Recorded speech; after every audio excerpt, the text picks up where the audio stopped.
The sit-up. This is going to be the good, the bad, and the ugly, and how to master the sit-up for your PST. First, we're going to talk about the bad and ugly. Have you ever done your 2 minutes of sit-ups or seen other people do it where at about a minute to a minute and a half they run out of gas? In other words, they struggle like this guy's doing, and for the next 30 seconds to a minute they're trying to acquire 1 or 2 more reps. Here are some of the bad points they do. Hands on the biceps instead of the shoulders. You must keep the hands on the shoulders the entire movement. They also put their hands on their chest instead of their shoulders. So they're trying to get as much reach as they can. Grabbing the shirt. You're not supposed to grab the shirt. That's in the instruction and it's totally illegal. So make sure you're not grabbing your shirt. Just keep your hands relaxed on your shoulders. Touching the elbows at mid-thigh. That's what you do when you're doing regular Navy sit-ups, not the Spec Ops sit-ups. Not hitting the kneecap or higher with the elbows is another error that they make.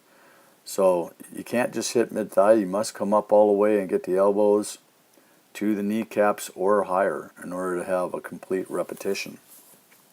Throwing the arms at the start of the movement.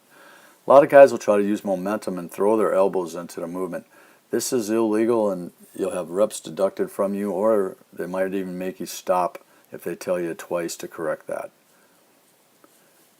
Your head and shoulders are not on the deck.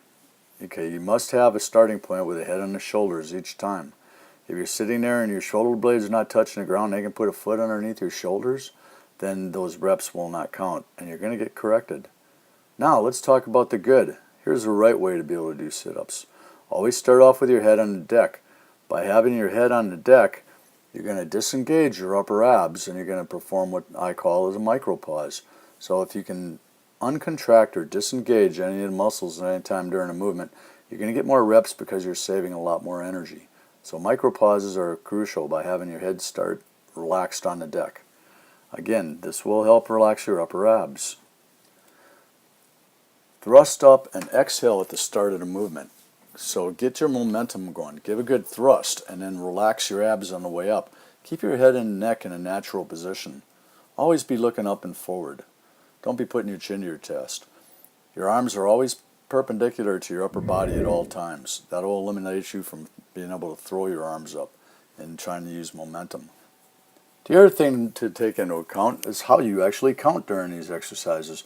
A lot of guys hit mental blocks when they're counting straight through on a set. Say they're trying to do 70 and they're going from 1 to 70.